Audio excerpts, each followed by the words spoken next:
So welcome once again, and thank you for being here this evening.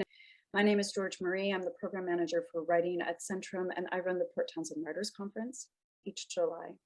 The Port Townsend Writers Conference and Northwind Reading Series have had a long-standing collaboration, and we are grateful to once again join our friend in a partnership to host tonight's event. Before we get started, we want to acknowledge that we are broadcasting from the lands and waters of the Coast Salish people. We honor their thriving culture and their efforts to sustain their homelands. And now I'd like to turn the mic over to the organizers of tonight's event, Holly Hughes, Sheila Bender, and Linda Robertson. Hi, I'm Sheila Bender, and along with Linda Robertson and Holly Hughes, we organize the readings for Northwind that have had to convert to online. We're looking forward to the day when we can meet again in the Northwind art space and have all of you join us. And I know some of you are joining us from afar, so maybe this is even better for our audiences. But anyway, welcome tonight. I'm going to begin by introducing Michael Smeltzer from Floating Bridge Press, because this reading is by the two winners, the finalists, and the winner of the 2020 Floating Bridge Chapbook contest. And I'm stumbling a little bit because I'm filling in, but I think I'm saying the right thing in the right order. And Michael, I see that your name is here. So can you put your video on and talk to us about the contest and the press? Yep. So thank you very much. I'm Michael Schmeltzer. I'm the president of Floating Bridge Press. Just to give you a little elevator speech about us, Floating Bridge Press is a volunteer-run nonprofit arts organization that was founded in 1994. Annually, we have a chapbook competition that is for Washington State poets only. And this year's, or 2020's winner is Brenda Miller. And the finalist was Risa Denenberg. And you're going to get to hear them today read some of their beautiful poems, and hopefully support them by listening, ordering their books. And if you are a poet yourself, we would love to see your chapbooks. Our competition is currently open until the end of May. And we just welcome poets from all over the state. And we've published people from Bellingham to Spokane to Seattle, down in Vancouver, Washington. And we would just love to be supported by you, and we would love to be able to support you. That's about it. One thing I'd like to offer right now is we're doing a special National Poetry Month sale. And if you go to our website and use the coupon code Poetry Month, you will get 50% off your order. And that includes every single title we have, including some of the ones that are already on sale for $5. So you'll be getting those for $2.50. Once again, the sale is Poetry Month. You will get a little sneak peek because no one else is going to hear about it until April 1st, but hopefully you will support our authors and support each other in this very sometimes arduous journey that is writing and editing and publishing. So thank you everyone for being here, and I hope you all have a wonderful experience listening to these two great poets. Thank you. Thank you, Michael. And now we have Holly. She's here to start our introductions. And I just wanted to say, just by way of background, that we're continuing a tradition that was begun by Bill Mawhinney, who is the founder and former curator of the series, of hosting a reading celebrating the winners of the Floating Bridge Press Chapbook contest. So I'm just really glad we can continue that tradition. So I'm going to go ahead and just real quickly, the format is that after a brief introduction, each reader is going to read, and then we'll save 10 minutes at the end for Q&A. And so you can post your questions in the chat. Sheila and I will be monitoring it. And then just a reminder, if this hasn't already been said, to just keep your audio on mute so that we get a good quality recording. So with that, I'll jump into introducing our first reader, who is Risa Denenberg, the finalist for the Floating Bridge Chapbook contest. Risa lives on the Olympic Peninsula in Washington State, where she works as a nurse practitioner and volunteers with End of Life Washington. She is a co-founder and editor at Headmistress Press, publisher of lesbian, bi, trans poetry, and curates the Poetry Cafe. an online meeting place where poetry chapbooks are celebrated and reviewed. She has published 7 collections of poetry, most recently Slight Faith from Moonpath Press in 2018, and the chapbook Posthuman, which is a finalist for the Floating Bridge Press Chapbook Contest, and which you are about to hear. And I just want to say that I was happy to be at the launch, the Floating Bridge launch, and I know that we have a really powerful reading ahead of us, both Risa and Brenda. So please welcome Risa Denenberg. Hi, I hope everybody can hear me. I want to thank the hosts, every single one of you, the ones I know and the ones I'm just meeting tonight, and Michael for the wonderful work that the press does. And thank you all for coming and being patient along with the rest of us for getting started. This is the book. Let me just show it to you.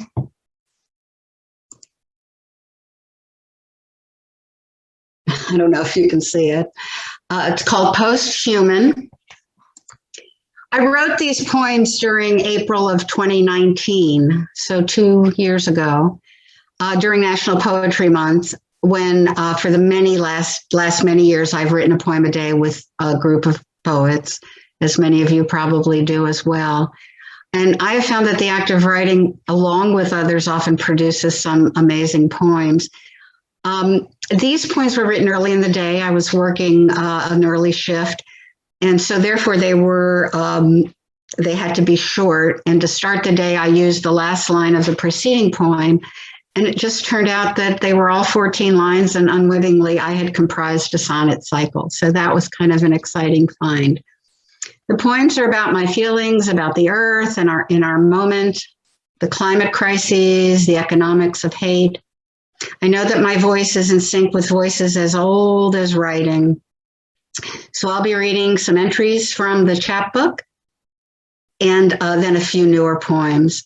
I'm starting with a poem which is excerpted in the book, a poem you probably all know from William Wordsworth, who was known as a nature poetry in his century. And then also with this quote from the book of Job, found in the Jewish Bible. And it's Job 12, 7 to 12. Just ask the animals and they will teach you, or the birds in the air and they will tell you, or speak to the earth and it will teach you, or let the fish of the sea inform you. And then the poem by William Wordsworth, the title of which we're all quite familiar with, The World is Too Much With Us. The world is too much with us, late and soon, getting and spending, we lay waste our powers. Little we see in nature that is ours. We have given our hearts away, a sordid boon, the sea that bears her bosom to the moon, the winds that will be howling at all hours, are upgathered now like sleeping flowers. For this, for everything, we are out of tune. It moves us not. Great God, I'd rather be a pagan suckled in a creed outworn. So might I, standing on this pleasant lea, have glimpses that would make me less forlorn. Have sight of Proteus rising from the sea, or hear old Triton blow his wreathed horn. So those are in the book, and I took a lot of inspiration from them as I was working on this and trying to read other poets who are writing about similar things. The epigraph to the first poem is from Etty Hillesum, who died at Auschwitz.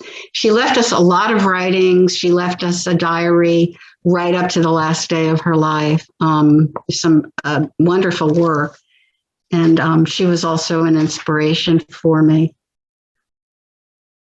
1. It was a warm day in April when the coleus died.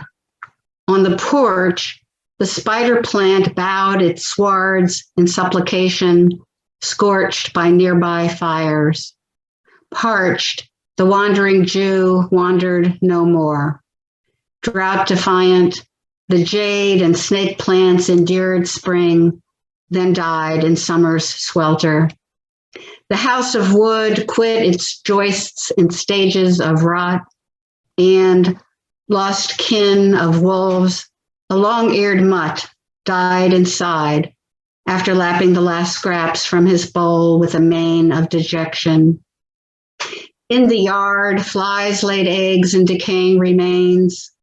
In due time, maggots arose to cleanse putrid flesh. And though land lay fallow, ants kept on heaving 100 times their weight to sandy anthills. The bees were pleased that no one stole their combs. 2. When humans perish, honey will flow and bees will grow fat and rejoice. Irises too, when they open to dew and no boots trample their wakening. Pink stripes broadcast the dawn, frogs fall silent, chords of birdsong rise. The new garden is post-human, a term I learned from my grandson. We mourn the loss of Mother Earth, but bewail our own deaths more. Mud will sprout limbs as unnamed flora and fauna emerge. Until then, we'll fill the bird feeder. We deplore human rubbish as if we're not a parsec of the problem. We're nearly submerged in waste, waylaid by pipe dreams of time without end, wearing brand new sneakers, t-shirts, and sweats. Everything I know of love, I've learned from pets.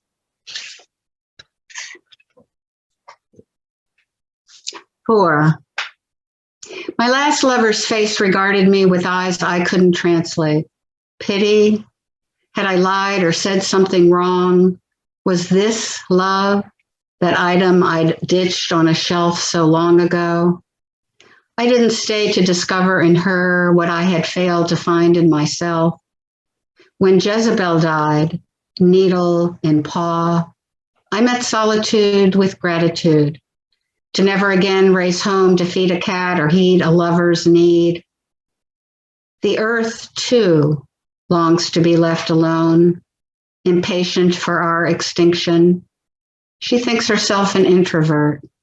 After all our fuss to clothe her in urban outfit and edifice, she sends her deep regrets. Unable to commit, I bring home another cat and another. I still want a chaste kiss now and then. 6. On our last day, the earth will suffer a stroke. Call it the big one, 6th extinction, apoplexy. Call it nothing, since nothing will be chronicled on YouTube, on widescreen, in text, only in sediment. No sentient or sentimental send-off. And not only those who led the brigade, but our pets and potted plants, the horses in their barns, the yard chickens we raise for eggs, all will perish with us. So what if poems make us cry? What good are tears that won't clean house for our grandkids? My son stands on the southeast tip of the U.S., while I hang on to the northwest lip. How long before highways turn to footprints, feet to clay? Time is late to prepare for our common fate.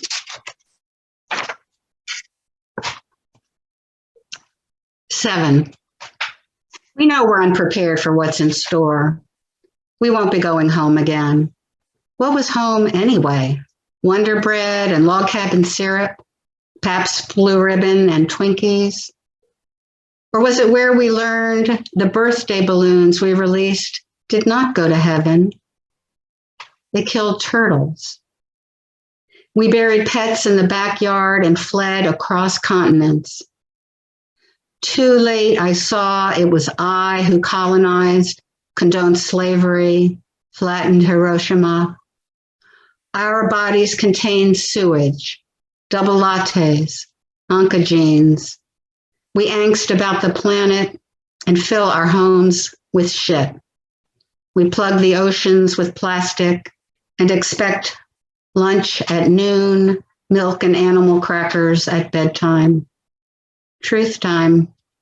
We've committed the unforgivable and buried it. 9. Who is drowning in plundering seas? Who burns in the millions of acres blazing from Arctic to Amazon? Who is bitten by malaria-carrying mosquitoes newly arrived in Texas or mourn the trumpeter swan's disappearance from the tundra?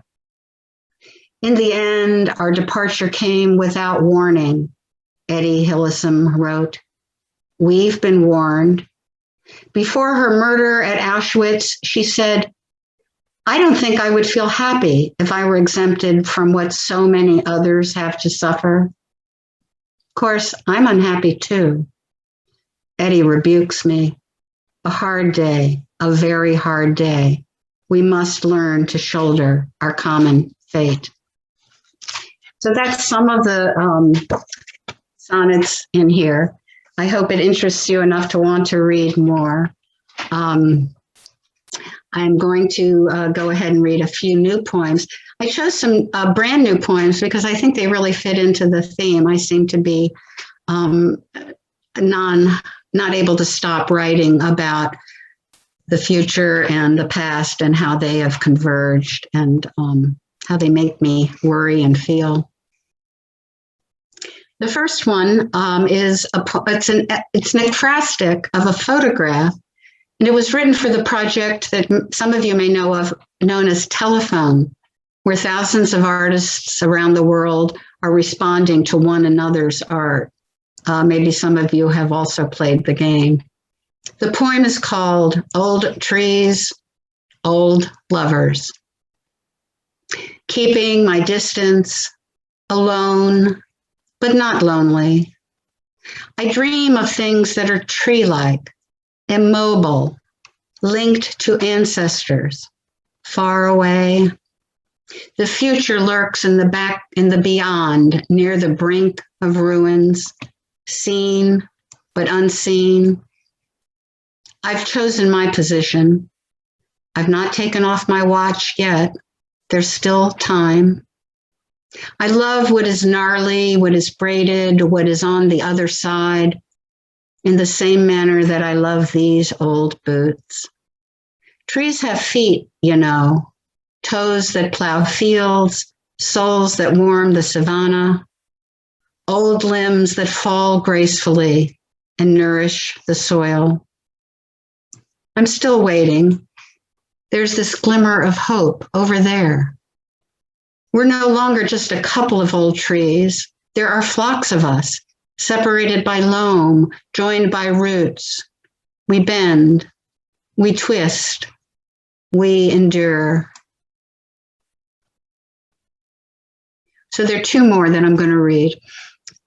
This next one is called intestate, and if you can't really see the word, it may not strike you, but it's that legal state of not having left a will. But what it really means is the unrepresented, the voiceless. Intestate.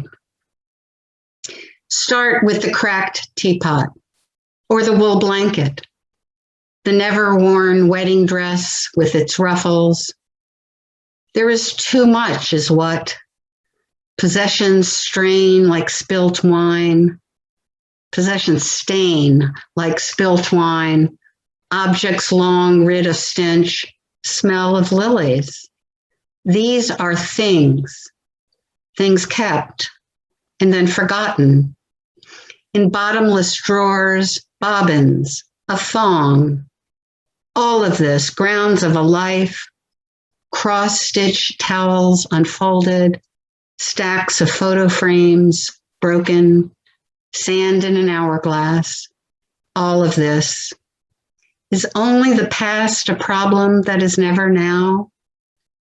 How I age and know it. Sort paperwork, set it aflame, every journal, all that anguish. It's your great-grandchildren you tarnish now, and no time to make amends. Get rid of everything you've ever loved and forgotten, all of it. Build your coffin, woman. And the last poem I'm going to read is called Crossing. And the title and a line in it are taken from the poem titled Crossing by Jericho Brown. And the line, when you come across it, is rising just to find a way toward rest again. Crossing.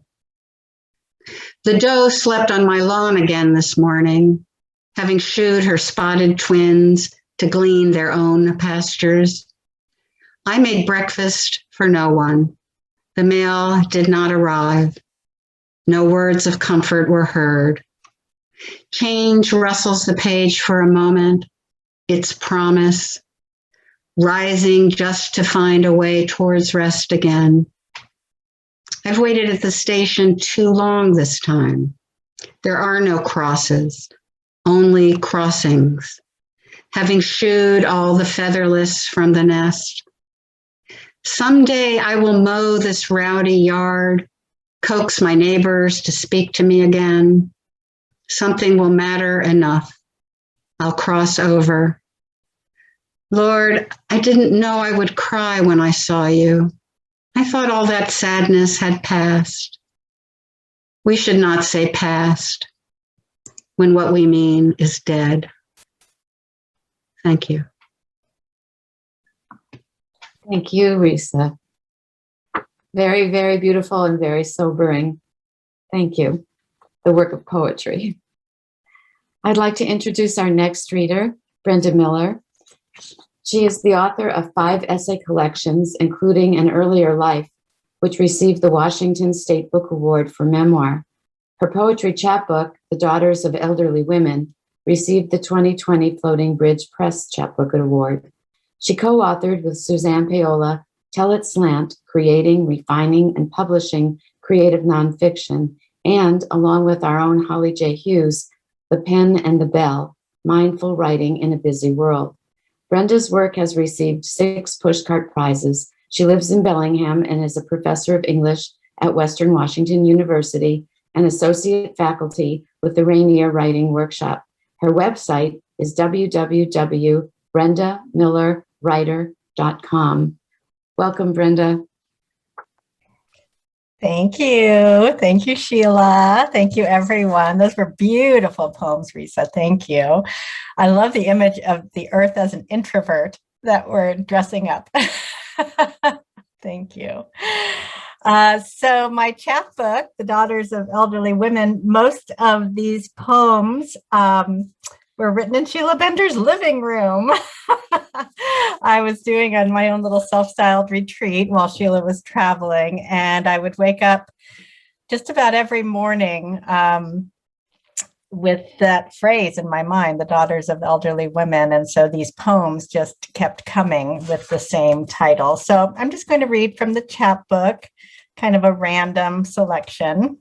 Everybody hearing me all right?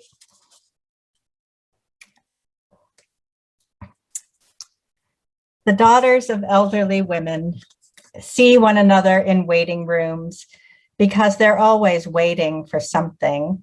Doctor, dentist, blood draw, so many blood draws, their mother's blood filling vials to the rim, holding secrets stubborn as the mothers themselves. The daughters see one another out the corner of their eyes. They might nod or they might not. The daughters, too, are up in years with their own complaints simmering. The daughters flip through magazines so old they're falling apart, though some recipes hold up after all these years.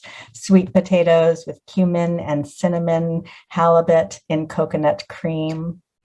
The daughters might lean into their mothers, holding hands the way they did as children when the mothers did all the waiting for them. Doctor, dentist, beauty salon, skimming better homes and gardens or family circle, turning each page with perfect manicured fingers and telling their daughters to shush.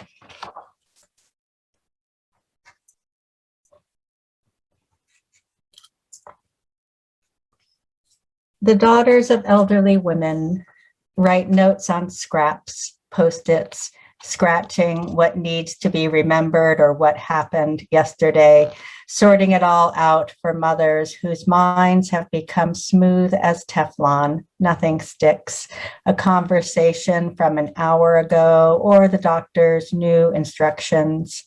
They sit beside their mothers in examining rooms, memorize the list of medications repeated at every visit, litany of allergies, inventory of ailments, witness the ritual weigh-in, blood pressure, cuff, taking of the pulse, sometimes too faint to find, and answer the repeating question, why are you here today? When the mothers can't remember why they're in the orthopedist's office and say, oh, just here for a checkup, the daughters must remind their mothers of pain.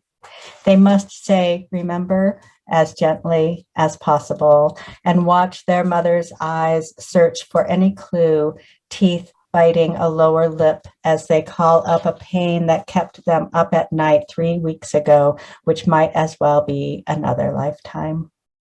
The daughters watch their mothers' faces go blank as an empty notebook, transcribe for them what to remember and what they might try to forget.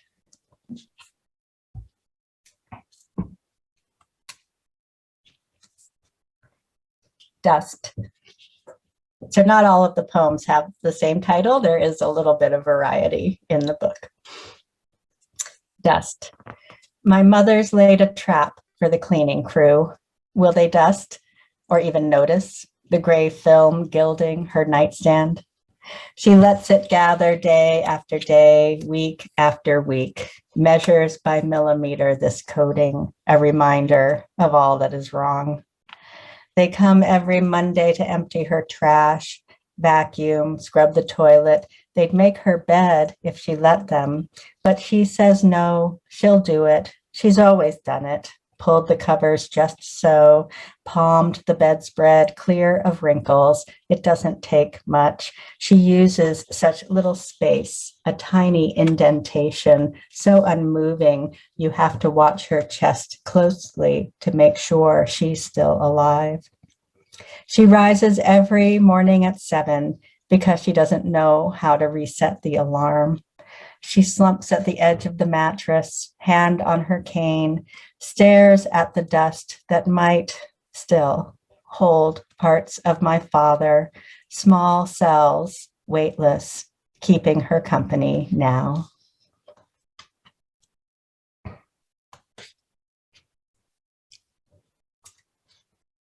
Leaving hospice house.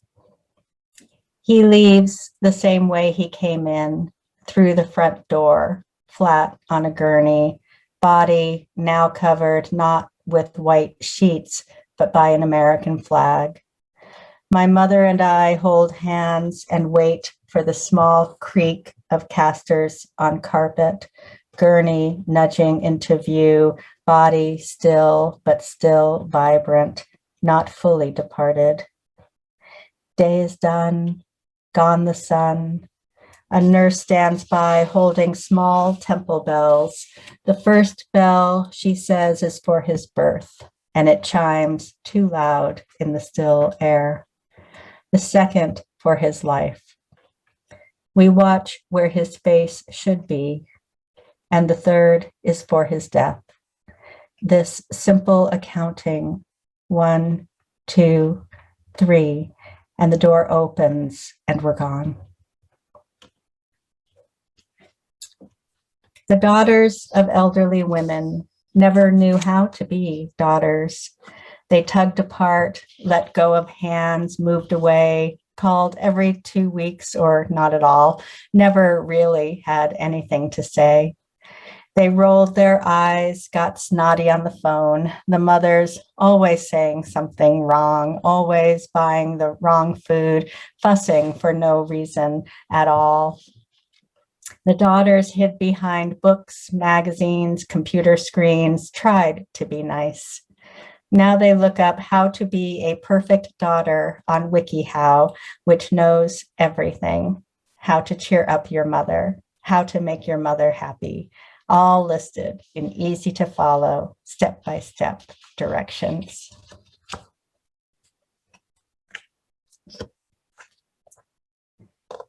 The daughters of elderly women wear a sweatshirt the mother bought at Kohl's because she'll notice the sweatshirt. Is that the one I bought you? And the daughters will say, yes, I love it, even though they don't love it all that much. They'll do this little thing to make their mother happy. The mother who remembers walking the aisles in that light particular to department stores, somewhat golden, artificially bright, calling the daughter up in her mind's eye, imagining a daughter's face, the color that will suit her, and being able still to pull out a wallet, slip out a debit card, pay the sale price of $7. And the daughters have learned to say only, thank you, or I love it, because they understand now what it's like to be in a store alone and think of their mothers when they see a miniature rose or a Japanese sweet potato, a package of expensive oat crackers.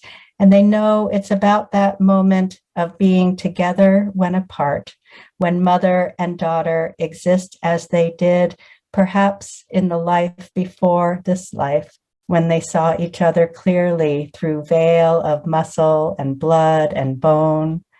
The daughters show up, reporting for duty, in uniform, pressed and ready to give of themselves what is owed.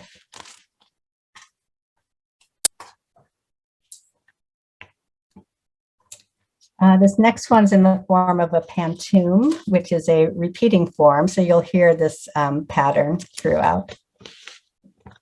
Pantoum for elderly women. Forgetting may be a blessing. See, already winter has lightened, early sun touching each bare branch with something you might call love. See, already winter has lightened, hawk's nest so safe, each twig coated with something you might call love. You couldn't see it before, invisible hawk's nest so safe, each twig coated in the tatters of spring. You couldn't see it before, invisible nest of your mind, holding the tatters of spring.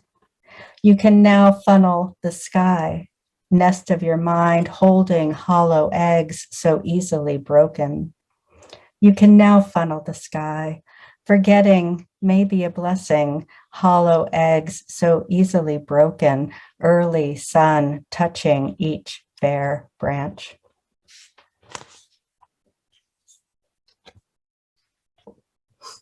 The daughters of elderly women suffer, they're told, anticipatory grief, this grief before grief, premature nostalgia for something that still exists. They listen to piano notes that bend time, trigger muscles that cry lonely.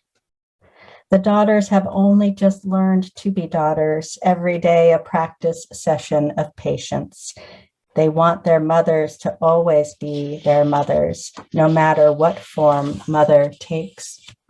The daughters are crying for no reason at all, in arpeggio of disconnected notes, broken chord that makes no sense at all. Between. Yo-Yo Ma tells us the music happens between the notes. It's something we've known all along, how the silent spaces burn. But listen, not the space itself, but a reaching over, reaching toward. Any musician can play the notes in time. The virtuoso is never quite sure, never knows what slight gesture this time will connect.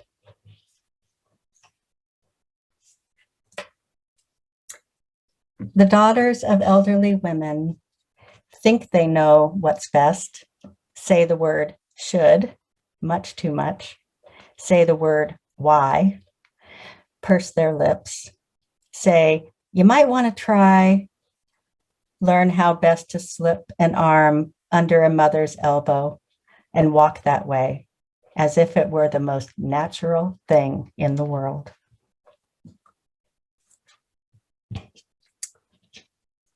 Mamma Mia, Here We Go Again, from the film title. In the semi-dark of the movie theater, my mother takes my hand, or rather, her hand flutters for a moment midair before landing in the place where my elbow bends. And my hand, knowing what it needs to do before I do, glides in a natural arc to hold her bones. We sit like this, heads inclined, as Meryl Streep returns from the dead, or not the dead exactly, and not returns, but materializes out of memory, incarnates the presence she'd been all along. Mother, daughter, sing a duet, past and present intersect, choreographed dance of spirit and flesh until she, as all ghosts must, exits in a flash of light. Soon enough, Cher will strut on stage. All the characters return for the final bow. Younger selves, older selves, singing to one another in a glorious finale. But let's stay freeze frame for a moment. In this row, we have to ourselves all space between us vanished. Let's allow this number to go on a while longer until my father wakes from his eternal nap and joins us. He would have loved this movie, my mother says, as the credits roll, and we stay for all of them to the very end. I know, I say, then squeeze her hand once more before letting go.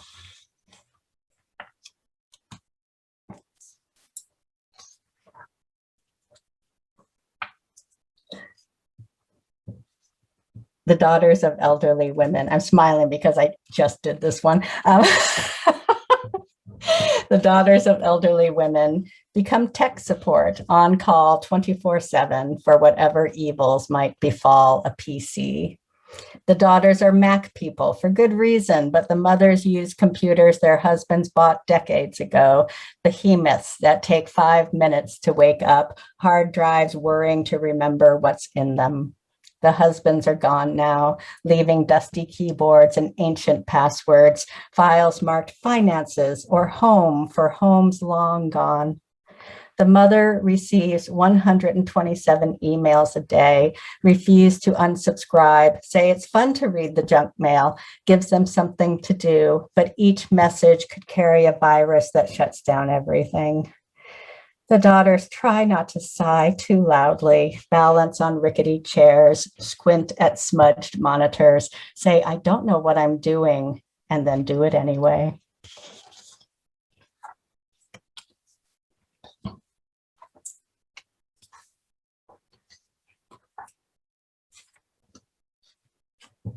Gone.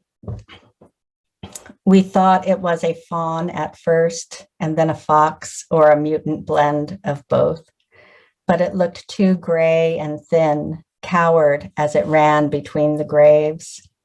It stopped, looked back, kept running. Not a lope, not a gallop, not a high-footed trot, more a fast slink toward the trees.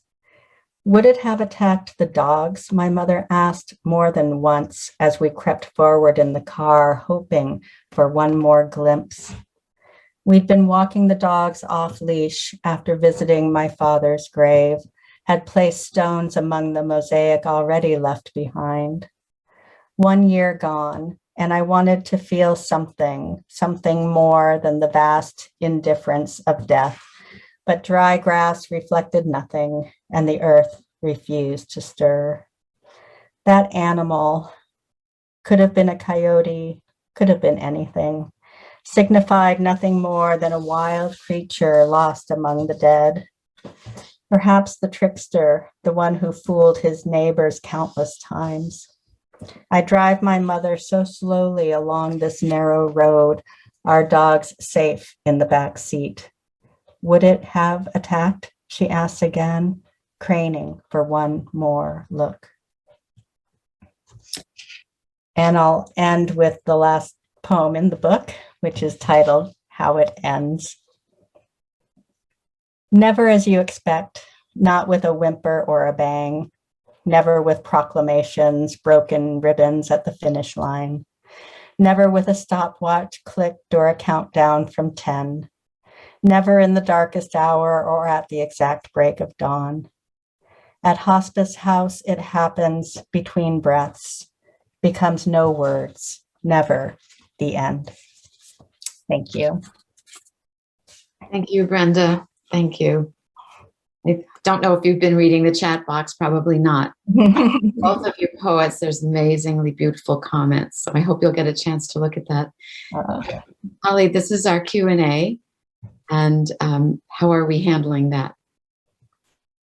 I think let's give folks a minute. I don't know about you, but I just have to have a minute to breathe and take in these beautiful, powerful poems. Brenda, I've heard you read those before, and they just hit me every time. It's such a wonderful collection, and wonderful to hear some new poems from Risa tonight, too. So why don't, if you want to start putting some questions in the chat, we can start asking them. And I have one in the meantime, if that's okay. I'm always, Brenda, as you know, interested in how writers work. And I guess, you use the pantoum form, and I thought that was a wonderful use of it in that poem. And just in terms of how that came about, did you set out to write a pantoum, or did the form reveal itself as you went along? I think I did set out to write a pantoum. I sometimes, if I'm kind of stuck for what I'm going to write, I do turn to form and give myself some rules and some constraints. And that, ironically allows some freedom of the mind to wander. And with a repeating form like that, it's always a little tricky because you're scared to put down the first lines because, you're going to have to use them again, so, you kind of just have to dive in. And then when I thought about it as a poem about forgetting and the recursive nature of forgetting, that you're always remembering and forgetting, and so it felt like that repeating form was quite wonderful for that content. And I think that's usually what happens with forms, is that somehow they are echoing or enhancing the content. Yes, and that's such a great illustration of how the power of that when it really works, because I really felt that it's just the circling around of repeating and forgetting, and the way it really is. So, yeah, thank you. It looks like Sheila has a question. I do. I think it is so fabulous that almost all of the poems in the book have the same title. I don't know that I know anyone who's done that. And you mentioned it at the beginning of your reading just a little bit. You said they all seem to have the same title. But can you tell us a little bit about how you knew you could accept that as a way of proceeding with the collection? I don't know if it was a conscious choice. I just kept writing them, and it was like a diving board, right? I'd get on the board of this phrase, and it would launch me into whatever I've been thinking about my daily life now. And I wasn't thinking of it consciously as a collection until I started looking at some deadlines, and the chapbook deadlines came up, and I thought, I wonder if I have enough for a chapbook. So I just started putting them together in certain orders.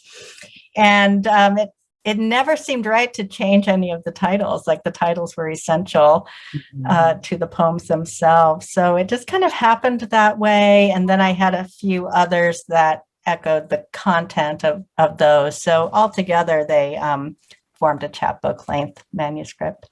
I think I can't imagine it any other way now that you've done it this way, because to me, being in the same situation as you are, and I know many of the women on this site right now have been in this situation or are, there is always something. We are in that role every day. So I really like the way I get to live that with you in the poems. Thank you. Thank you. I see we have a question for Risa. This is from Gail. And Risa, the last two recent poems that you read were powerful. I echo that too. And she wants to know if they are out, if they're published anywhere yet. No, they really are very new. They arose from prompts on a Zoom writers group just a couple of weeks ago, and they surprised me. I always say I can't write from prompts, but that's so not true. And so they're very new. I've sent them out a few places because I thought they really came out almost whole. Sometimes that happens. So we'll see, but they haven't been published yet. Oh, great. Great. Thank you, Risa. Yeah, boy, that is a great illustration of the power of the prompt. You know, when they work, they really work. So thank you. There's another question here actually for both of you. This is from Andrea Clausen. Hi, Andrea. And that is, it's a good question. What are you both reading right now? What's on your bedside table? So Risa, do you want to start and then we'll go to Brenda? Sure. I'm always afraid of that question because I'm an elderly woman. I don't have a daughter, unfortunately, but my son is wonderful. And my memory is really poor, but my books are right by the table. I have 100 chapbooks waiting for reviews. In case any of you want to review a chapbook, I mean, at my site, the Poetry Cafe. So I'm reading them all the time. I always promise people I'll read them. I can't promise to review them. So I always look at them, and some of them it's amazing. It's really amazing the work that people do. But because they're right here beside me, I also write poetry reviews. I love doing it. It's my personal MFA program is learning to write reviews of poetry books. So I have Diane Seuss's, and this I think hasn't even come out yet. It's an advanced review copy called Frank Sonnets, and it's amazing. And I'm reading C. Dale Young's, I don't know if you know him, Prometeo, and these are beautiful poems. So I hope to review this too. And I also have this book that just keeps sitting here waiting for a review that I'm just behind, The Book of Anna. And it's written by Joy Layden, and she's a trans woman and wrote this book. It was published while she was going through her transition, and it's just been republished. And it's a persona book. It's written in the voice of a woman who was in post-war Czechoslovakia. I was trying to remember which country. Had been in the camps, was trying to make decisions about whether life was worth living.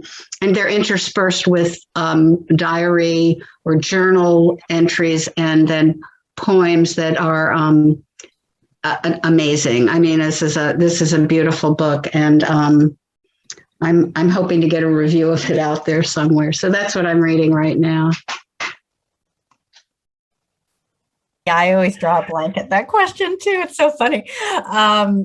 But my pandemic hobby has been paint by numbers, which I am just so addicted to. But the only way it becomes really pleasurable is if I'm listening to an audiobook. So I've really gotten into audiobooks, and mostly epic novels. So I've listened to 2 novels by Kristen Hanna, The Nightingale and The Great Alone. And boy, those were just so engrossing. And I've listened to all the novels of Leanne Moriarty, I think is how you pronounce her name. She's an Australian novelist. She wrote Big Little Lies. But all of her books are so good, especially hearing them out loud. But I just grabbed a few things that are on my desk and that I have been reading. This is my colleague, Suzanne Paola Antonetta. Her latest book, it's called The Terrible Unlikelihood of Our Being Here.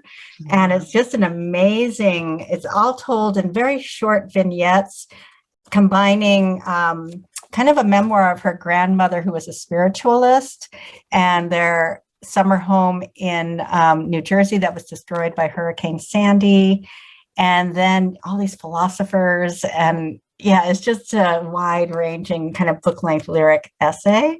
So I highly recommend that. I'm always dipping into this book, The Book of Delights by Ross Gay, which is just so fabulous. And I also teach from this book. And I also teach from World of Wonders by Amy Netsuka-Matito, who is a poet, and this is her first book of essays, and they all intertwine personal narrative with natural science. And it's beautiful. Every essay has an illustration of the thing that it's so it has beautiful illustrations, and it's just a nice book to hold in your hand, so yeah, quite wonderful. Oh, thank you both. Wow, it's so nice. I've been scribbling down titles. It's so good to, expand my reading list a little bit. That was wonderful. Thanks for that great question, Andrea. I know I always dread it too, but partly because it's so hard to narrow it down. So you guys were ready. You had your piles right there. So I think we have time for maybe one more question. And this is actually from Michael. And it's a great question. Both poets deal with some very difficult material, both very personal and intimate. So here's Michael's question, and I suspect it's many of us are wondering this too. How do you keep yourself from despairing? Because I also see many instances of hope and joy in your work too. And how do you balance despair and joy in your work and or life? That's a big question, Michael. But a good question. So Brenda, do you want to start? Sure. I think by shaping experiences like this into a poem or an essay, it actually keeps you from despair. I think it actually gives some new meanings to the experience. It helps you understand the experience better, to kind of hear what you're thinking or what you can't even hear yourself thinking, and making beautiful sounds and images and metaphors. So I think that is what makes for a good read or for good literature, is when there's both there. That if it's all despair, I think readers get a little tired of that and go and eat ice cream instead, right? And if it's all joy, then it can feel a little, thin. So I think that there has to be a balance of both. Yeah, good. Thank you. Risa, how about you? That's a really hard question for me, because I'm not sure that I try to avoid despair. What I try to avoid is depression. And I try to keep equanimity. That's my goal.